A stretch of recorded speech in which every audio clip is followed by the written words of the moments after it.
How's it going, guys? Thanks for tuning in to this episode of the Phil Talk Sports Podcast. I'm back with Coach Luke for Season 2, Episode 2 of our sports movie review series.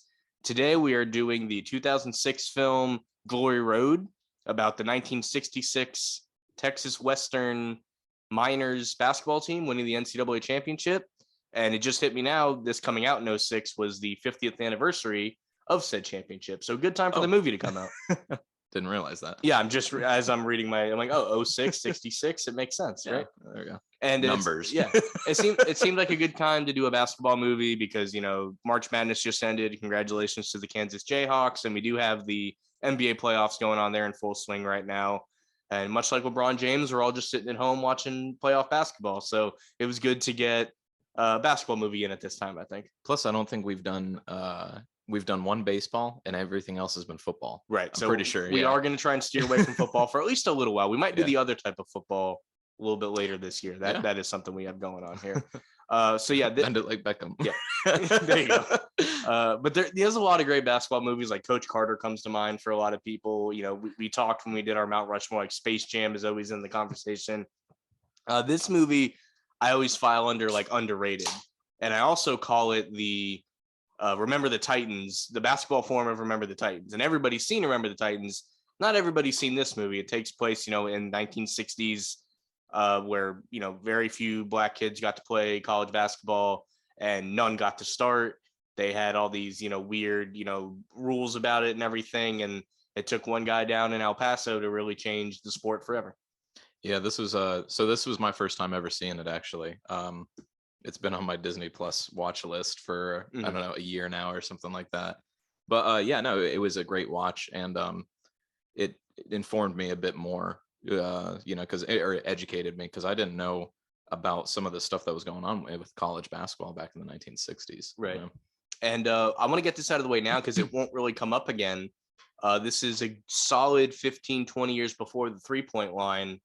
Yeah. And I don't miss it at all. This is one of the few movies that they don't like. It doesn't seem doesn't seem to bother me that it's not there, So one thing about me, and you already know this, but in case you guys haven't been able to tell from previous podcasts, is no matter what I'm watching, whether it's a sports movie or not, I go into IMDb trivia. I love getting little tidbits of information and stuff like that. And that was one thing I ran across, was that I didn't really realize that as I was watching it. It never really dawned on me, there's no 3-point line. Yeah.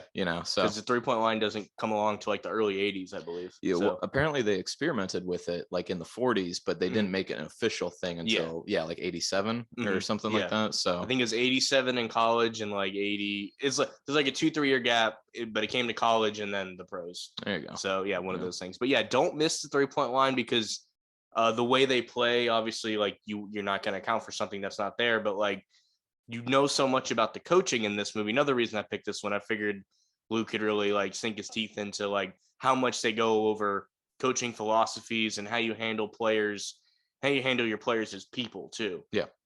On a mental level as well, especially with how much they were going through. And especially in a time where like a lot of what became his star players, weren't getting treated like people outside off the basketball court either. So, it was kind of double duty. And I do like the dynamic in the returning players, the white players, if you will. And, these players, the 7 black players that he brings in, how they never really, there's like riff and conflict between the two groups, but like it's for real reasons. And they they're always on the same side. From the moment they meet in the cafeteria, after like 2 minutes, he's like, "Hey man, I'm this guy. I'm from here. Where are you all from?" Yeah. Like they're immediately trying to make it work, and they're trying to be mature about it. That's one thing I got to say, was there wasn't a lot of conflict between the players in the sense of black versus white. It was more so, let's compare your story to my story. And, clearly one side had it worse. But you're right though. That was one thing that they were very accepting. Yeah, for the most part, like this is how it is, and they're our teammates. Yeah, I like that. That's how it should have been, or just this is what it is, right? So let's rewind to the beginning of the movie real quick. We meet Don Haskins for the first time. He's coaching high school girls basketball. He's in the state championship. He wins the game. The girls try to like put him on his shoulders. Everybody like He falls in a over. heap. And the guy that wants to hire it, is in the crowd. He's scouting him out. And he's like, "Oh, I'm about to hire this guy, this bumbling idiot that just fell all over his team." Yeah. And He's out there. I mean, one of the first lines is, "You're playing like a bunch of girls," and it cuts And to then showing the team, and I was like, "Oh," because you don't even know that it is girls until Right. that moment. Yeah. I mean, he takes it so seriously, which is good. Yeah. He should take it seriously. Mhm. At whatever level you're coaching at, yeah, even high school or higher, definitely treat it seriously. But I think one of my favorite parts of the very beginning of the movie, I wrote that down in my interesting tidbits. As an elementary coach or as an elementary PE teacher, I get this all the time. Or it happens all the time. But he is playing basketball with his sons. Yes. And one of them is like just a toddler. Mhm. And so they're going over shooting form, kind of starting off with the fundamentals and all that. So he's, talking about, how they should be shooting. And then he tries to bounce pass to his toddler. Right in his mouth. Right into the face. Yeah. And that, I can't tell you how many times I'll try to do throw and catch with my kids. And it's like, you got to put your hands up. If I told you how many times I've done that with my nephew, my sister would be pissed. Yeah, yeah. I mean, it's like I'm not out there hurting my students or anything, but we're trying to learn. Put your hands up. Their coordination has to be desired. It still has to be developed. And I do love that scene because the kid's crying and the mom walks outside and the older brother's like, "Dad did it." And he's like, "You had to throw me under the bus like that?" And he goes, "I'm not getting in trouble unless I did something." Yeah. And you never see his kids the rest of the movie, from what I recall. You see the wife in a few scenes, but I think when they first moved maybe when there, they win the game, like big games, are in the crowd, but like there's no more story with them. She has a bigger part for sure. The kids, I think you see them move in with them when they move into the university, and then I think that's it. I think you're right. And so there's they move into the dorm. They have like a rather, bigger chunk of the dorm, like kind of like where the RA would live. And he was already not upset about it because he wanted to be coaching D1, but it was one of those things where he was like, "I can't have my own place or anything like that." He's like, "No, this is all we can do is you get free meals." And all the Texas sunshine or whatever he said. But so in real life, I do know Dan Haskins played at what would become Oklahoma State. So my guess is he was coaching high school somewhere in Oklahoma, right? So the move from Oklahoma to Texas, while not the farthest trek, obviously it is like he couldn't commute from where he was living. Right. So I understand that. Yeah. And the whole family went along with it. She wasn't super happy about it. But I mean, I'm sure they had a conflict about it later on. They don't make that big of it. Like it gets to her later, but she's all for like giving it a shot, Yeah. Well, I mean, she was supportive, but yeah. Continue on. Sure. Yeah. So once he gets there, they're kind of his assistant coach / head recruiter, because he's basically got like a 2-man staff from what we can see. Yeah. They mentioned like we're a small school, we're in Texas, football is king. The football makes enough money that we can give a little to basketball, and we just have it. That was one thing they covered. When you're watching, it's very visual. I mean, they make it pretty obvious. The facilities are not up to par. He's stepping on the floorboards and they're creaking in the gymnasium. There's birds in the lights. The electricity is buzzing. That's a big fucking fire hazard right there.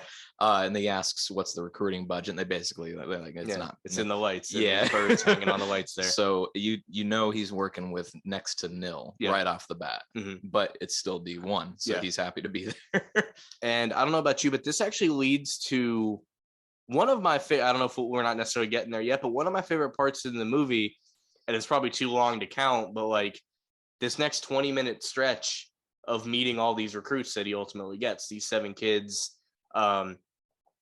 Coach Haskins takes on Bobby Joe Hill in Detroit. I didn't love the second he meets him afterwards, he's like, "Hey, I want to talk to you about, getting a scholarship potentially." And he's like within 30 seconds of meeting him, he's slamming the locker and goes, "All my life, my dream was to play ball." And I'm like, dude, you just met this guy. Like, dude, it's like when you still had like a cashier job and you're ringing someone up and you're like, "Hey, how are you doing today?" And they actually tell you life story. Yeah, like that. They're having a shitty day, and that part kind of hit me weird. But like the 3 Brooklyn kids, for example, David Lattin, Willie Worsley, which was a familiar face for Luke, Mr. Sam Jones. Oh yeah, Craig Shiloh. Craig Shiloh from Blue Mountain State, Yeah. and Neville Shedd also. So 3 Brooklyn kids, and then I always mess this name up, but it's Ostrin Artis. I think that's the that's the kid that I think we'll get to the part about when he was kind of teaching him on the fly, like you would do all this fancy footwork, but it's that's the one scene I have seen before. Okay. It's when the coach actually gets physically involved during the recruitment process, and he goes, I'll get it. Yeah, we'll get into that later. Well, we'll get that part now because let's hit it. So that is the one scene I saw prior to the, like everything was back when I was at UCF. Coach Jeff Duke, he would show different sports scenes during coaching theory and stuff like that. And one of the scenes that we saw was where he's trying to recruit. What's the name again? Artis. We'll just go by his last name, Artis. So he's a very good player right off the bat, but he's got a lot of fancy footwork and dribbling and all that. And so I think Coach he calls it movement without accomplishment or something like that. Activity without accomplishment. There you go. Yeah. And so that scene was, we watched that one along with a bunch of others, but it basically showed that the coach has to know the fundamentals of a sport. They have to be able to physically get in there and demonstrate, no matter what sport you're going to teach. No matter what sport you're going to coach, you know, but that's probably the most memorable scene from the movie. It's the one I've seen prior to actually watching the movie all the way through. I do know that scene possesses the greatest line in the movie, because when he says, with all that fancy footwork, I don't know that you can even get past an old timer like me, which then he proceeds to say, get past you. I'll go past you, through you, over you, under you, around you. Matter of fact, I'll spin you like a top, twist you like a pretzel, eat your lunch, steal your girl, and kick your dog at the same time. Get past you.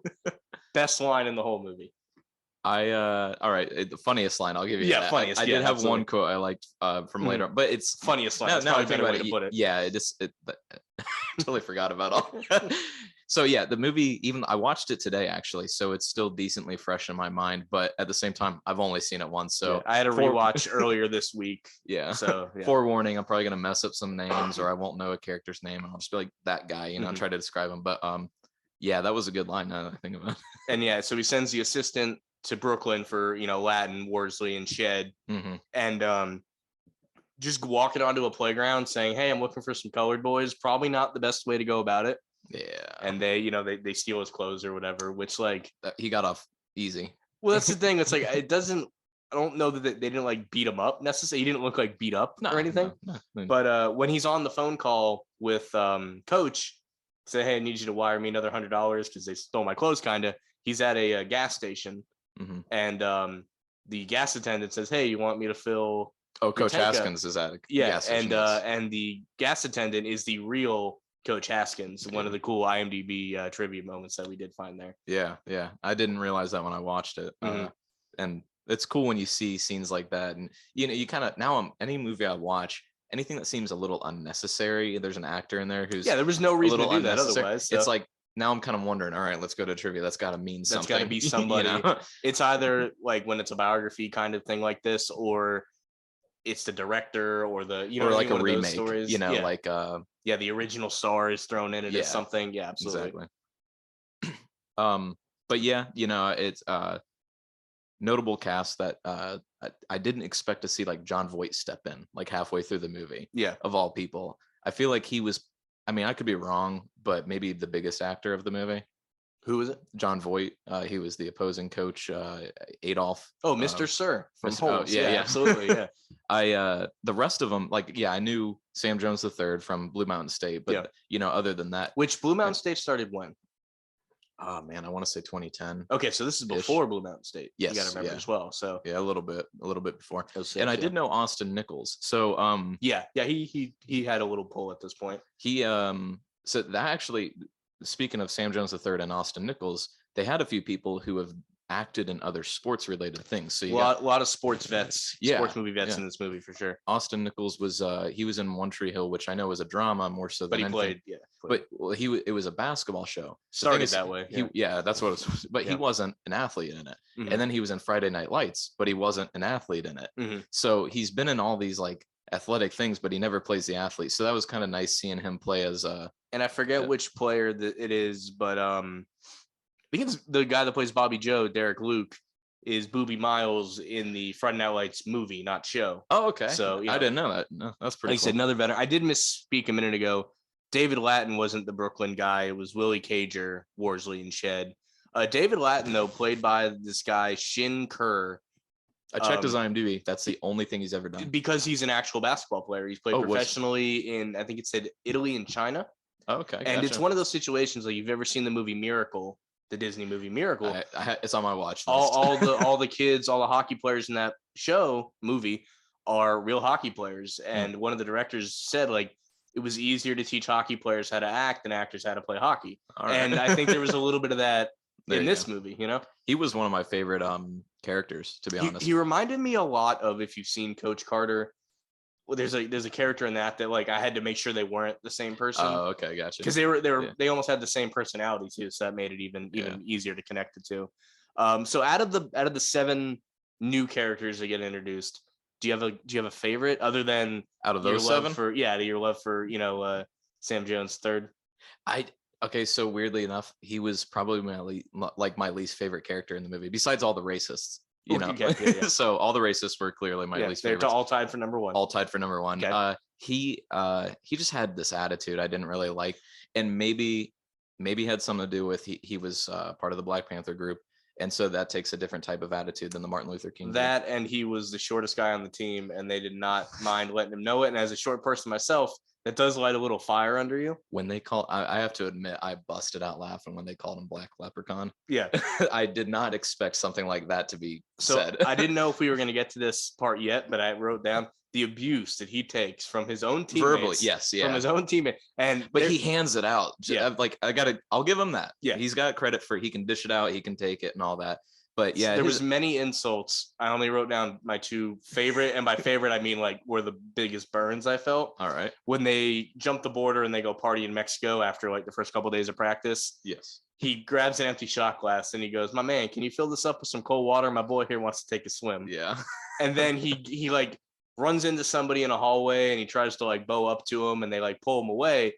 And he's like, "You and I both know it would take 3 guys your size to rip that man's picture in half." Yeah. And I'm like, damn. Like, yeah. So like he takes so much abuse. But he does dish it out pretty well. He handles it as good as he can, but I'm like, damn. Like I didn't have a character I hate other than the racist, you know, but like I didn't have a character I hated. But I just out of those 7, he was probably my least favorite. But when it comes to favorites, I mean, it was kind of a 3-way tie. And again, this is on my first watch, so that may change, you know, with a second or third watch. But it was between Dave Lattin, and Coach Haskins, and then surprisingly enough, Mo, the guy, the big white guy with the glasses. Yeah, man, he demands your attention. He's he's as big as Dave Lattin is almost. He's like 6'6", I think. But the guy who played Dave Lattin was even the character just in the show. Yeah. I think he's what we call a heat check performance, because he doesn't say a lot, right? And he's not even on the floor in a lot of the basketball scenes, but he's there. He's got a few good scenes though. Yeah. Okay, so for example, one of my favorite scenes personally. Let me go to my notes real quick. So after the assault takes place in the restroom bathroom, they see those guys leave. They see their teammate come out, and he's clearly been assaulted. Yeah. And the first ones out of the door are Dave Lattin and Mo. And Mo's like, "Where are they?" Yeah, you know. And I kind of like that. It's these 2 open. big guys coming out, you know, and it has nothing to do with color or anything. That's my teammate. My teammate got assaulted, and I'm looking for blood at this point. Also, and during the party scene, he clearly he gets pulled away by a black girl and all that, and he's totally fine with it. Like he's a very accepting person. He was probably the most accepting. I think he was the first one who may have. He's the guy that broke the ice and said, "Hey, where are y'all from?" Yeah, and so that I love that about him. You know, the other guy I really liked was the point guard or the forward from. Like before all the guys got there, the Jerry Armstrong character. That's Austin Nichols, the one from One Tree Hill, Friday Night Lights. He's someone that didn't he didn't have a problem with it, but he admitted they're looking at him at the cafeteria from far. He admits he had never seen like a black person before. So he goes from that to like, these guys are my brothers. Yeah. And that like and journey he's is really honest cool. about like when they get halfway through the season or something like that, he's like, you guys are overshadowing us. He's like, I want to play too. Yeah. He's honest about how he feels, and there's Right. nothing wrong with that. And then near the very end, for the NCAA championship, he says, I'm going to start all 5 of them. And then the 2 subs are, and he says, I want to play, but they do deserve it. And I love that. Yeah. Austin Nichols played that great, I think. But those are my top 3 between coach and all of his speeches. I don't think there was one speech that I didn't like. Like when it came to a favorite scene, I couldn't choose a favorite scene. It was all of the training and basically anything he said to the kids. Yeah. He was a tough love guy, and I loved it. One of my favorites was when one of the players was out of line, and he's like, what is he going to do? He's already running us ragged and all that. What can he do? And then the next scene is his mom is coming to town from New York. He's missing class. Yeah. He's been messing up. He's got failing classes. Harry Flournoy, I think is how you say that name. That because then mom sits behind him in class. Harry knows the answer. Can anyone tell me? Harry can. Yeah. So I mean, because that's one thing you got to remember is, especially when it comes to high school or college coaching, is you're coaching student athletes. Yeah. Well, that student part comes first. They have to be able to pass those classes. I mean, even when I did weightlifting, Coach Tim McRae, he would pull us into his office off to the side of the weight room every quarter. We'd have to review those report cards with them real quick, and if we're not getting a 2.5 low bar, but if we weren't getting a certain amount, then we weren't allowed on the team. And you also find out about halfway through that like Coach Askins, like he's trying to make waves, he's trying to be successful, he's trying to win games. And I don't know if it's the AD or the school principal, it's one of the two, basically admits he's like, I just needed somebody to overlook that dorm, and you wanted to be a basketball coach, so I kind of gave you both. Like that's all I really cared about. Nobody really cared if this went anywhere. And that's when he realized he didn't really have the support of the school yet, and that was like a real kick in the pants moment I felt in this movie. That's a good point. Yeah, I didn't think about that before. One last part, I didn't realize how much of the movie like you can tie back to like that scene where they all first meet. Underrated scene when they start playing like lettuce basketball with the trash cans. That was interesting. And the one guy shoots and Worsley like moves the trash can so he makes it. Yeah. And he calls him out on it. He goes, we finally have the advantage. Yeah, advantage black man for once. Yeah. That's it was good. It was nice, good. Underrated movie. The first game or two, you get a lot of detail on like how they win and stuff. And there's this disconnect between like, this isn't our game. Like they're playing a team that like is better at the fundamentals than them. And Bobby Joe Hill at halftime, he's like, they are better than us at your game.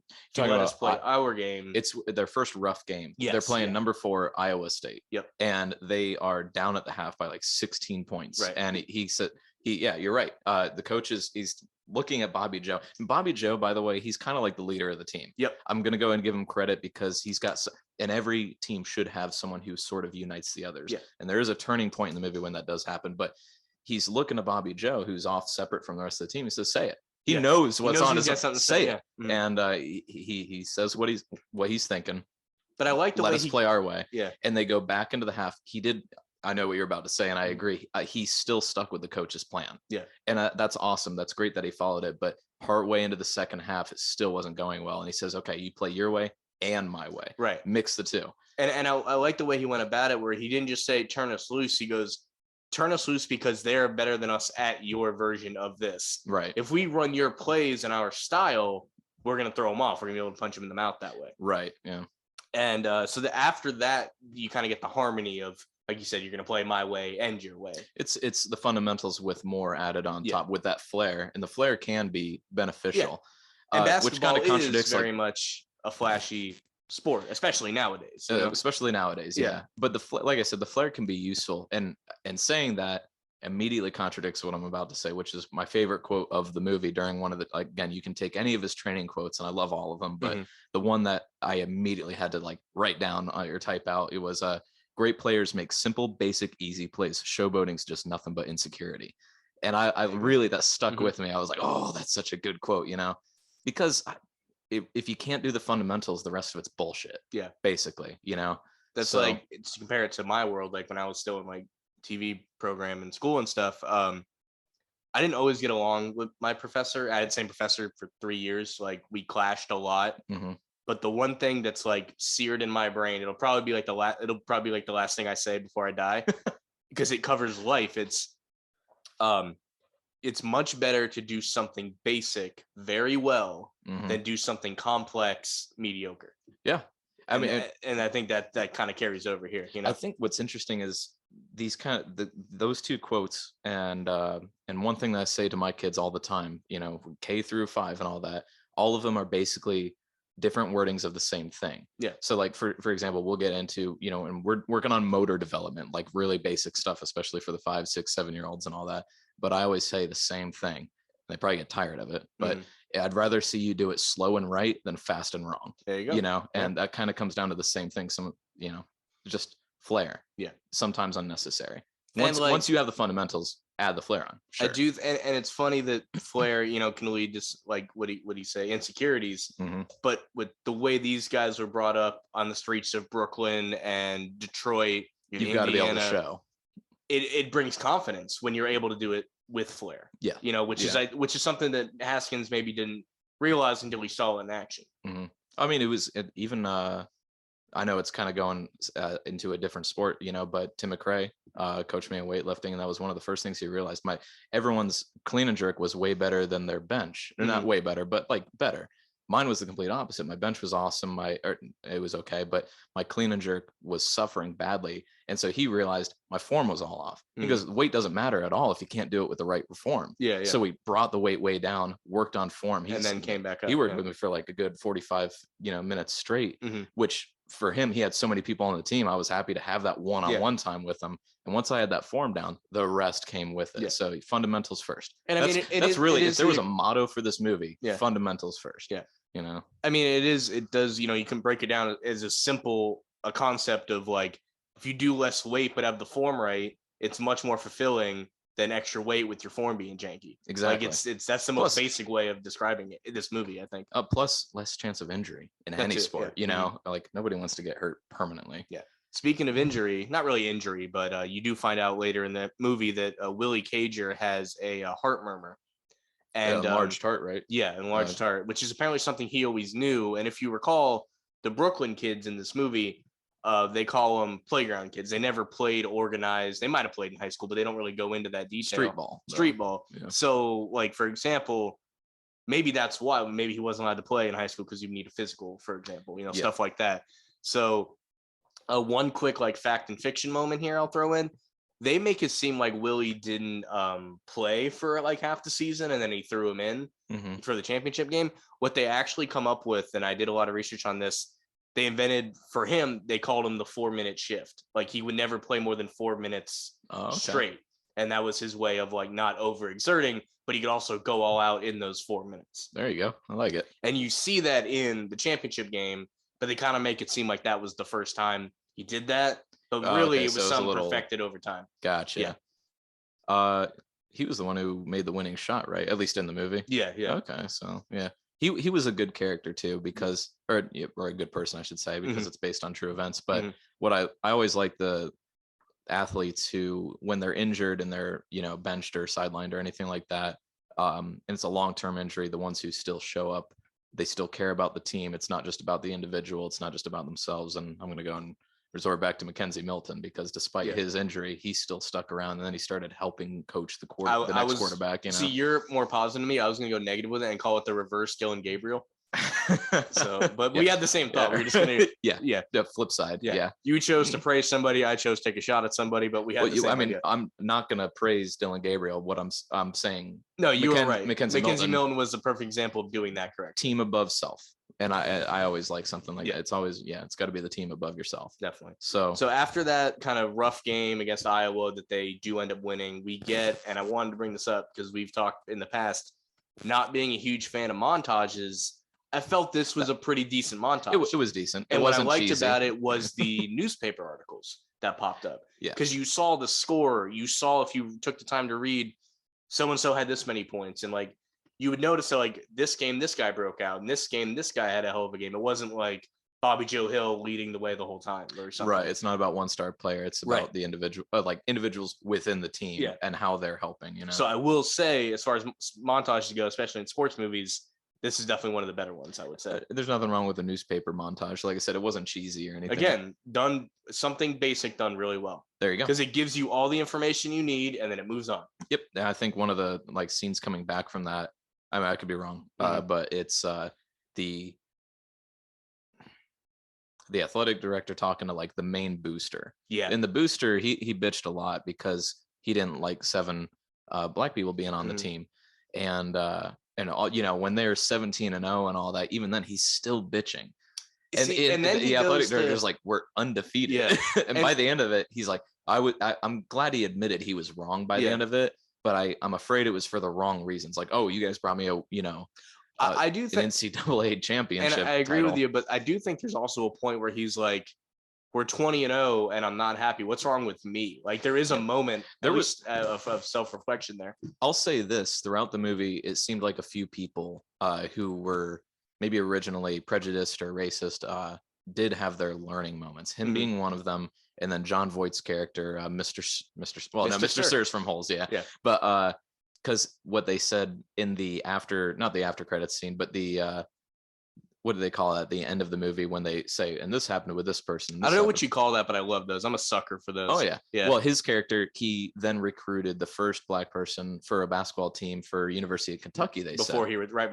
Right before he retired first. Yeah. And I think that this, along with the next few years and all that, may have been a learning moment for him as well, because he was supposed to be coach of the century and all that. Yeah. And it's like, you know, you got to be open-minded. You have to be accepting. And so anyway, like I said, I think there was multiple characters throughout the movie who had learning moments, who realized, oh, I was dead wrong. Yeah. You know, and I like that. That's growth. So before we get to like the playoff run, let's call it, let's go through the superlatives that we haven't gone through yet. What other things do we have here?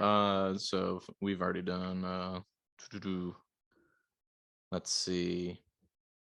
The only fact, because again, I didn't really know much. The only fact versus fiction of the story, and I guess it does have to do with the playoffs, the final game, was apparently the majority of the Kentucky team during the final 4 games had the flu. I did not realize. Yeah, I don't necessarily know. So they were like, maybe Kentucky would have won if they didn't have the flu, but either way, that's the only fact versus fiction that I had. We did favorite scene. There isn't really a least favorite scene.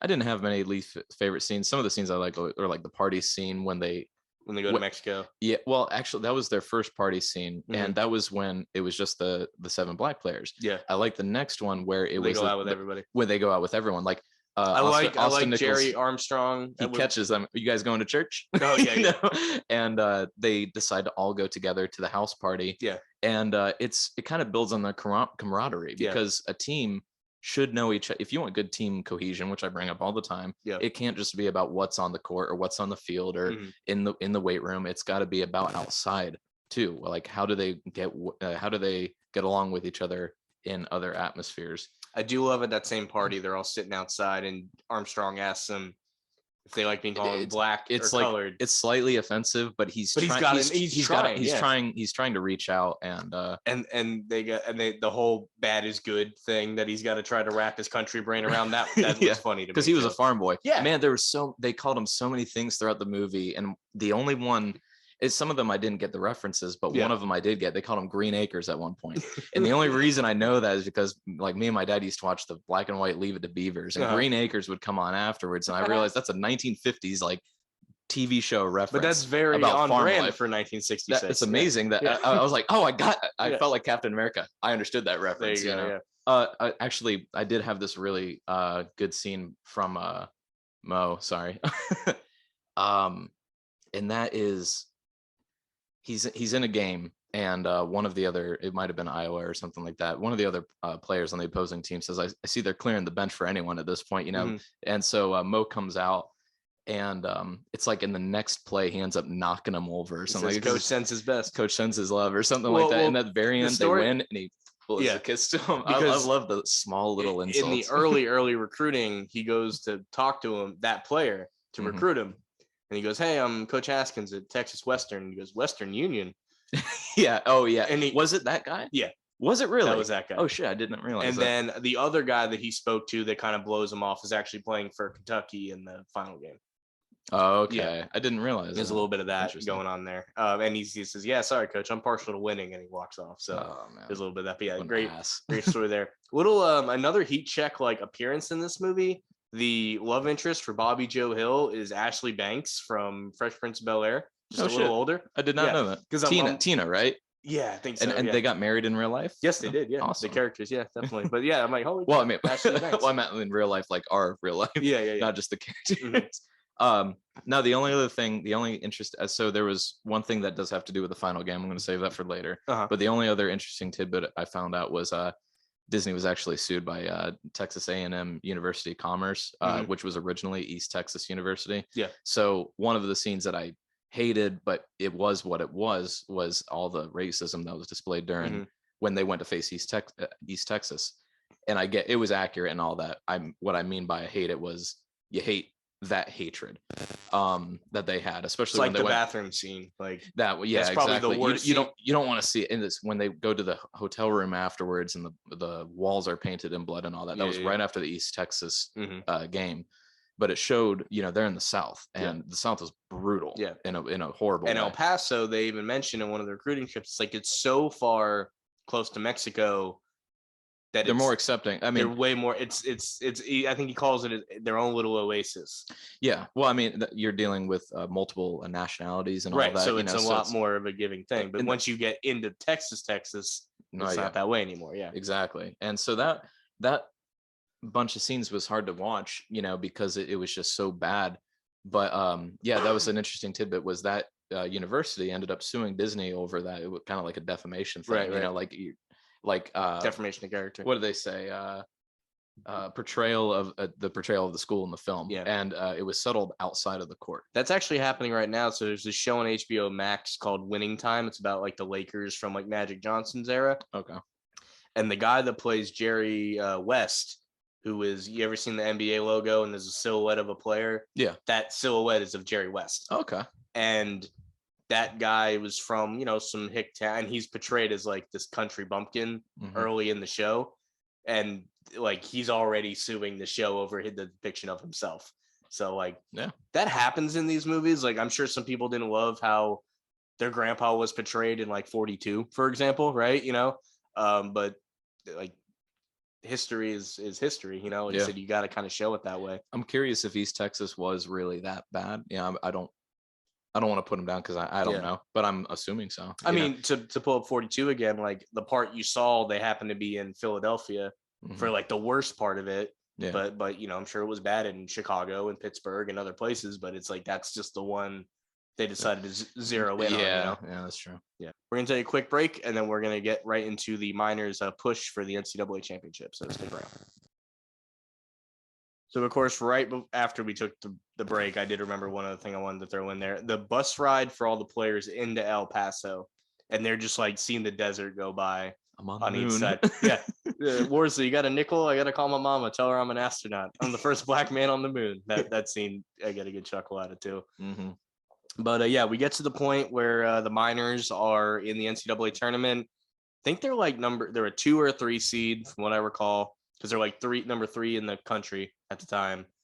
The first few rounds kind of get glossed over a little bit, but the first like big game you really get is the Kansas game. And they have like one black player, I believe, and it's someone that Bobby Joe Hill kind of knows. And it's one of those like, I know I'm better than him, but he's just played the politic game better than me kind of situation. Talking about the other team. Yeah. So I think that's one thing. One of his opposing things to being on the team in general was I don't want to be your token black guy. Like I'm not here just to make you guys look like you're more progressive or anything like that. Maybe that's what the other team was about. Maybe that's why they had him. That is, yeah. Because did you see him play at all? I mean, I think he did. So the equipment manager guy, when he had that thing about like, they're gonna be future basketball and laughed it off. He kind of told you the unwritten rule of the whole situation, and it was you can play one minority at home. You can play 2 of them on the road, and you can play 3 if you're losing. which is was a weird way they looked at it at the time. You can kind of understand Bobby Joe's opposition to that. Yeah, definitely. Why he may have been a bit defensive in the beginning. Mm-hmm. By the way, he was not one of my favorite characters, but I have to give him credit because after the assault, when it cuts to the dorm room, he really did unite the team. Yeah. He stepped up as a leader, and you could already tell he was a natural leader. He already has this chemistry that kind of unites the team. Yeah. And a coach is always waiting for that moment. And sadly, it took an assault to get him there. Right. But he eventually was like, no, we need to start thinking better. You know, especially when we're in the South, we need to stay in pairs and all that. But he really started uniting the team and all that. But anyway, back to what you were saying. Yeah, they face them. And you're right, they have the one guy. Yeah. But you can tell it's kind of like the token guy, the team's just it's a political thing, not so much based on actual skill. And there are years in March Madness, and I would put this year as an example, like we had Duke versus North Carolina. Like that's the biggest college basketball rivalry, in the sport. And it was the semifinal game. And then Kansas and who was it? I'm forgetting. North Carolina beat Duke. So that was the championship game was Kansas, North Carolina, but like Duke, North Carolina was the game. Mm-hmm. And by the way these games are depicted, that Kansas game was insane. It went to overtime, and then Kansas hits what looks like the game-winning shot, but the Kansas player had his foot on the line, so it didn't count, and they win anyway. Right. And then once we get to this Kentucky game, they end up winning by I think double digits or close to it. So it's nowhere near as close of a game. So when you look at the history of this, it's that was the most important game, Right. Yeah. Was Kansas the closest one. Kind of reminds me. It was me, second overtime too. That wasn't it? Yeah, you're right. It was double overtime. And to bring up Miracle for the second time today, when they beat the Russians, that's not the gold medal game. They got to win one more game 2 days later. And when you watch that movie, when they're celebrating beating Russia, the narrator is they went on to beat so-and-so in the gold medal game 2 days later. That's not even what the story was, So it's funny how well, that's how it is with playoffs in general. Sometimes your most important game may not be the last one. Yeah, look at Kansas City and Buffalo was easily the most entertaining playoff game, and that was the divisional round. I want to say even if UCF had beaten Duke that one year, with Johnny Dawkins and all of that, I think if we had gone all the way, we would have still looked back at the Duke game because that was the closest game, and that's just a what if game scenario, but that was an amazing game to watch. So it's funny you bring up Johnny Dawkins too, because when you think of powerhouse college basketball, you think of Duke as always being Duke, right? But they weren't in 1966. kind of we're still 20 years away from Johnny Dawkins getting there, which really kicked off. Yeah, but Kansas and Kentucky, for example, they've been the true blue bloods. That's true. Yeah, Kentucky. Now that you mention it, when I was growing up and everything, I always thought of, just because again I was born in the 90s, you were born in the 90s and all that, it was always Duke, because they had already hit that moment and all that, and then you find out about the history in 1991 and 92 when we were born, so we've only known Duke was always the powerhouse of basketball when it in fact wasn't, but they definitely have a good history. I still say right now they're probably still one of the biggest. I was happy that UCF got to face them and that we got that close. I was still that was Duke and we did okay. So when they have the press conference, do you have anything else to say about the Kansas game? Because no. I mean, double overtime, the foot on the line, they seem pretty mad, understandably so. But I mean, it's too bad there's no instant replay. But if there was, his foot was on the line, I'm curious if it was a point of conversation or a controversial point back then, where people were talking about it later on. We're like, well, it wasn't. Yeah. I'm surprised they did call it, because you would imagine there was some people wanting them out of the tournament. It seemed late. That too. Yeah. Oh, well, I mean, but again, there's a surprising amount of people, especially in El Paso, but even for this, I think referees did their job right, where it's not about, well, this team has more colored people or black people or anything like that. They are just, it's the state of the game. They're just pointing out the facts. That toe was there, that heel was on the line. Yeah. So it doesn't matter about the team. I hate seeing those movies, and it's realistic. I get it, where the refs are corrupt, where they're, racist or whatnot, and they're calling play, making sure it's in the favor of the team they want to win. That's something admirable, I think, where the ref was just like, this is what I saw. And I do remember when they first get to like the hotel of, I don't even think they called it March Madness yet, but when they get to the tournament, right? And he actually sees Kentucky's coach. He sees Mr. Sir. I still don't remember his real name. So Jon Voight. I'm just going to continue to call him Mr. Sir. And Haskins goes up to him and he's like, hey, I'm, Coach Haskins with Texas Western. Just wanted to introduce myself. You guys had a great year. Hope to see you down the road. And he's almost like surprised that this dude had the balls to like come talk to him. At first, he's like, no more interviews. No more. Yeah. He thinks he's not even a coach. Right. And so he shakes hands. He's like, oh, well, good to meet you. And you guys had a good season too. And see you down the road. I think he even gives him a finger gun. And then he kind of walks off and Haskins like, well, that's not the interaction I was hoping for, I don't know what to think of him as a person or as a character, because he seems so. There's times when I kind of respected him, like when he was talking to his team and he goes, well, they're here to play. Are you ready to play? It's like, he's got some good lines. And then there's other times when he says things that definitely seem a little wrong, I have a kind of interesting take on him at the end part of it here. But so they get to the press conference, once they're facing each other, and Haskins has nothing but good things to say about, Mr. Sir and his team. And then he says, they're a good group of kids, they've had a good year. And that Bobby Joe Hill, he's a fine player. And Haskins like, well, that fine player got us to 27-1. And he's asked coach how he's going to stop, Willie Cager and David Lattin. And he says, who? And, they have the little back and forth. And one of the interviewers asked him, like, well, do you think the black player will change the landscape of college basketball? And I will admit, I love his answer because it's smug as shit. And he goes, well, as far as I know, basketball is about taking a ball and putting it in a hoop.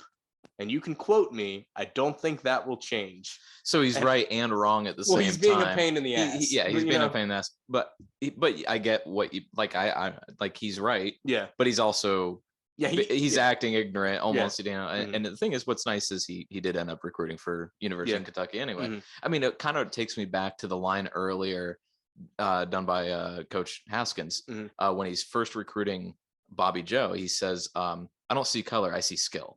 And he goes, and you have skill, but he doesn't want him to waste that talent. Man, he is the biggest struggle for the coach throughout the game or throughout the entire movie, because that scene where he has him running the steps, and after he finds him up on the top of the roof with Tina, he has him running the steps and all that. He's like, I hate seeing you waste your talents and all that. You need to work on this. You know what just hit me though? You know why I think he was the hardest to deal with? He was the only one that was playing organized like high school basketball.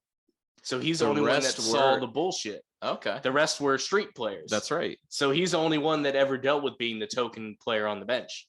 So maybe that has something to do with it. And that's true. When he first saw him, the rest of the team was white. And he's just chilling on, with his head down. And the coach would, slap him. Come on, time to slap him with the newspaper. All right, your turn, Yeah. No, that is a really good point. Yeah, it just hit me now, so you get to the championship game, and there's a lot of back and forth early on, very X's and O's back and forth. I'm glad that they took their time with that game. Yeah, I felt like you got a lot of time. Yeah, you got to see a lot of basketball in this movie, but you only really see. I felt like you got to see a lot. 5 games, like detailed games out of 28. Well, the seasons for basketball, it's not like baseball; it's not that long, but there's basketball seasons are still long. Yeah. So they showed you enough of their progress. They showed you a lot of training. But then that one they showed you. I'd call it 5 out of 28. You get like deep detail in, Yeah. And it made those games feel that much more important. So that was probably a good idea. Yeah. But so as it's getting down to it, the Miners are kind of pulling away on the Wildcats, and their Kentucky coach, he rallies the troops, but like I got the vibe where like he's trying to talk them up. And he's like, we've been in issues before all year, and you've found a way out of it. But like, it's almost like he's trying to find the words and he doesn't even necessarily believe it. And his players are looking at him and they don't even necessarily believe it. There's like this hollow moment because he's like, can you guys do it? And they're just like, yeah. Well, especially near the end of the game. That's what I mean. He seems resigned to defeat. There's a moment I wish we had it like right now where we Mhm. could portray it or something like that, Mhm. where you can see near the end he is resigned to defeat, Yeah. where he knows what's going to happen, and it's still not technically over. They could still come back. Yeah. Yeah. You know, There's like a minute, 2 minutes but left. he's got this realization in his eyes, and I think that goes to show the good acting on Jon Voight's part, where Yeah. he, you know, he already knows they're going to lose this. Mhm. But you're right. I mean, that game, I think he did have some really good coaching points, and at the halfway mark, the Miners are in the lead. Yeah. But Kentucky had like a great finish to that half. They or have like a something like huge that. run. Yeah. Yeah, and so it was like, and that after watching, especially basketball the last few years and all that, that can be a real big factor. Is yeah, you can have the lead, but if they get to decide the tone at the end of the No first lead half, is safe anymore these days. No, Like yeah. this playoffs alone, this March Madness alone, 20-point comebacks, like it's nothing. Like yeah, and obviously it was harder back then with no 3-point shot, but you know. But setting the tone, I mean, you can tell when a team is about to go on a run for a bit, you know, when they've really hit that hot spot, the chemistry is down and all that. They, you know, who's got the hot hands and all that, and how the team is playing together.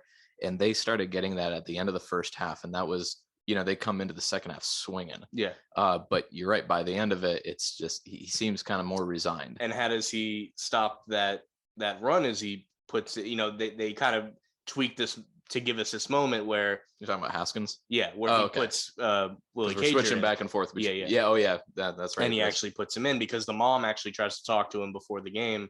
He's like, Please put him in for 5 minutes, 5 seconds, doesn't matter. And you know, he puts him in for a good amount. It seems he's literally like he's the momentum swinger, you know. And in the again, in my notes, I learned that they invented what they called the 4-minute shift for him, and it might have been only 4 minutes. 4 minutes of basketball could feel like a long time if we see every bit of it. How much running there is. Yeah. So I think we just basically saw his whole 4-minute shift. Yeah, is what I saw. What was it? Dave Lattin nearly fouled out in the first half. Yeah, he fouled like 3 times, and he calls him out. Yeah, and that's when he puts in his backup, who he nearly cut earlier in the movie. Neville Shed. Yeah, he had the. Is it Shed? See, I'm still learning the characters because it's only my first watch. I kept calling him Chet. Oh, Chet. Okay. So Shed. All right. Shed, yeah. So he's the guy where he, you know, he wasn't getting physical enough. And he's got size, but he went in his dorm and started packing his shit. He gave him a bus ticket. Yeah. And then he shows up to practice. Lattin like breaks his nose, gets a broken nose, goes back with a physical trainer, gets a catcher's mask. Come out, with a catcher's mask. I'm glad you brought that up because that's a scene that's a whole arc that was great. That's a big arc too. It shows he wasn't willing to give up, and that shows, you know, heart. You know, it matters. And he comes in and he does play good. Yeah, he plays good enough. He's not Dave Lattin, right? But he does play good enough. And then by the second half, Dave Lattin can come in for a little bit. I think he fouled a 4th time. You can even see the players on the bench going. Mo goes for him. Yeah. But then it cuts back. You know, they're jumping in and out between the two of them. And what position did they play? Because it seemed more like center. I don't know if center not exist. I would back guess then? center because I think they call themselves the forward. So you have power forward, small forward, and center. So your power forward does a lot of center type moves. That could have been your power forward. I mean, I'm still learning with basketball. I'll admit. But yeah, that's something I've noticed over the last few years. Like with the center is disappearing in modern basketball. That's why I kind of noticed that with UCF this last year, because I was like, you don't have a big man as well. We had a big guy. I forgot his name. Well, we're so used to Taco that, you know. Well, yeah, but this guy was still big. He was from the transfer from UNLV. Yeah, I forget his name. I already forgot. Not relevant. It's the thing is, but no. What I mean is, he acted like a center, and it turns out I was wrong for the entire season. He played power forward. Yeah.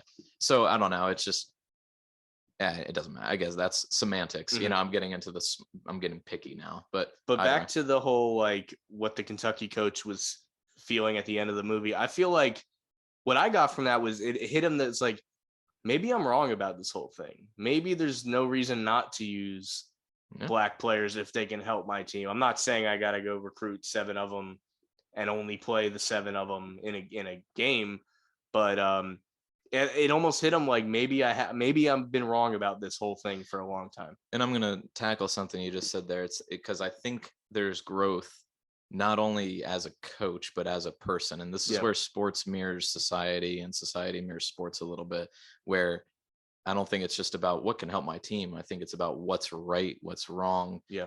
Maybe I should be more of an accepting person. There's room for growth no matter what age you're at in Right. life. And kind of getting into the whole sports reflect society thing.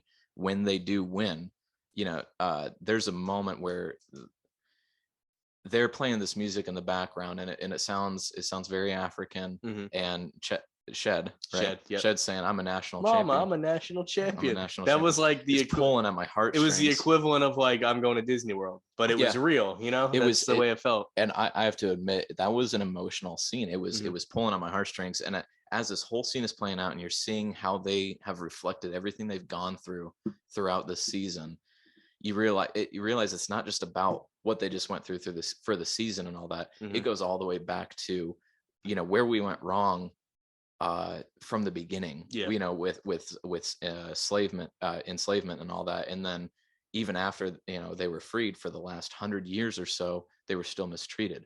And so sports, again, reflects society, because the 1960s were a pivotal moment, and we're getting treated like actual human beings now. And we just won a national championship. Yeah. And so it goes to show like the progress that is being made. And as they're playing that African music, it shows that the distance that they've come, like not just literally, but I mean, I'm over the 200 years of bull crap that they had to put up with. And I think it's important to we touched on it earlier, but like, this was able to happen because of where it happened. Being in El Paso, Texas, where you're essentially a Hispanic community. It, like, if you try to do this in East Texas, for example, it never shot. Right. It would have burned the school down, and I'm almost not kidding, No, I mean, there could have been some really bad outcomes. Yeah. But no, it like I said, it goes to show how important that, I mean, and what at the very end of the movie, they say it's recorded as the most important game in basketball history. And I was, again, this is my first watch through, and I was like, I agree. Yeah. I agree. Yeah. And I do love that not post credit, but like when they get off the plane and it's this guy played in the NBA, this guy played in the NBA. I remember seeing Jerry Armstrong becomes like a high school principal and basketball coach. A lot of them become coaches. A lot of them don't even leave the area. Yeah. They become Billy Joe. That does nothing more with basketball. He marries Tina, and they just. I kind of like that. There's something romantic about that. He does. Not that because he doesn't love basketball or anything like that, but I don't know. Yeah. He accomplished what he would have wanted to accomplish with it. Yeah. He cared about her. Yeah. One thing that's very important. We got to figure out a title for that. What's that called? Afterthoughts of a movie or something like that. Yeah. One thing very important about this movie, to put something a little bit more into perspective, this movie kind of portrays it like Haskins gets the job and all this happens in his first year coaching there. He actually took the job in 61 going into the 62 season. So all these guys, because like this is like 5 years later. This is like 3-4 seasons later. So like these guys are all juniors and seniors at this point. Okay. So I think it's just important to point out that like he didn't bring these 7 black kids in as freshmen and they won the title. You know what I mean? Because that would be even more of a legendary feat. Okay, so he brought him in. He worked with him for a few years. There was a build to it that the movie doesn't necessarily portray in the best, but like it'd be hard to show you 4 years. But that yeah, that's true. I get that. That's a Hollywood issue versus a real life issue. Right. I mean, that's how it was even with Taco Fall. The guy was growing so fast. He was awkward within his own body for the first 2 years. He didn't really nail it till he was a junior. But I mean, that goes for any player. Yeah, I'd say. Yeah, that sounds very very believable. That makes sense. That makes much more sense. I don't know why I didn't think about that. Yeah, it's like, oh, these are 18-year-old, and yeah, they're straight out of high school. Yeah, in the Kentucky team too. Then they do mention him. The one guy worth mentioning, aside from the dude that like stiffed our coach and everything in this movie, Pat Riley is playing on this Kentucky team. He's a player at the time. He would go on to coach the Showtime Lakers. He would coach the Knicks to a championship. He would coach the Heat to a championship. He's now the general manager, I think is the proper term for the Miami Heat. I think he has as of right now. Yeah, he has. I think I want to say it's 11 championship rings between player, coach, and executive. Okay. The great Pat Riley, and he's the reason that the Heat are one of the better ran basketball programs in this country, college, pro, anything. So important to point out that and it's interesting that he's like I said, he's won as a pro player, as a pro coach. and a So he's pro been all executive. over the He's won everything, and he does not have a college championship because of this moment. It's the one thing that would have eluded his like amazing career. It goes to show that even losses can't stop anyone. Right, Who really exactly. cares about So- the sport, though. Any closing thoughts on Glory Road? It was a good movie. It was a really good movie. I'm glad that I watched it. I think I'm ready for another watch at some point. You know, Yeah. just a Do you see all the Remember the Titans Yeah. connections that I make? You know, yeah. Well, I mean, some of these movies that we've already tackled, we haven't done Remember the Titans yet. have no. we? See, there's a few like I don't mind doing the really popular ones, but I like to think slightly off the beaten path. Yeah. So I Well, kind of I mean, that's why I some wanted of- to do this. It was like the basketball version of Mhm. that movie. Like I said, everybody's seen Remember the Titans. I think if like for example, when I said if you've seen Glory Road, you probably didn't even know what it was. You know, Yeah. But like I said, there's some of these sports movies they tackle, and this is again coming back to sports mirror society and all that. They tackle racial issues within the U.S. and whatnot. And we've tackled 42. We've tackled Glory Road now, and eventually we're going to tackle Remember the Titans. Yeah. And I think that's amazing because it goes to show that it's not just about the game. And people love to simplify it. Well, it's just a game. Why take it so seriously? Because it means something. Right. There's a lot more behind this game. And like you said, sports reflect what's going on in the real world. Yeah, I mean, already, even you right know? now, we're dealing with controversy within the Olympics and all that, and transgender issues and all that, and there's gonna be movies about this eventually. Yeah. We're gonna see it down the road. The no matter Simone Biles thing will be a movie. You Yeah. know, the mental health aspect of it all and everything. no matter what side of the aisle you're on, no matter what opinion you have about it, what's happening right now matters. What happened back then mattered, and it's not just about games. It matters in society, and it matters for progress. So I'm glad to do these podcasts, and this one was a great watch. Yeah. And this is it is a Disney owned movie, so if you have Disney Plus, really easy to get your hands on this movie. got a whole list of sports movies on there. It wasn't easy to find prior to that. Like I had it on DVD, but if not, it would like you wouldn't have found it anywhere else prior to Disney Plus. So it was a good time to watch it now and everything. So yeah, great time to watch it with basketball in the air, like I said, with March Madness ending and the NBA playoffs going on. But I think that's going to do it for us, guys. Hope you guys enjoyed the review, and if you enjoyed the movie, let us know your favorite part of the movie, least favorite part. Let us know whatever you got to say about the movie and everything, and we'll be back in a few months with another movie review. Thank you guys for watching and listening, and we'll see you next time.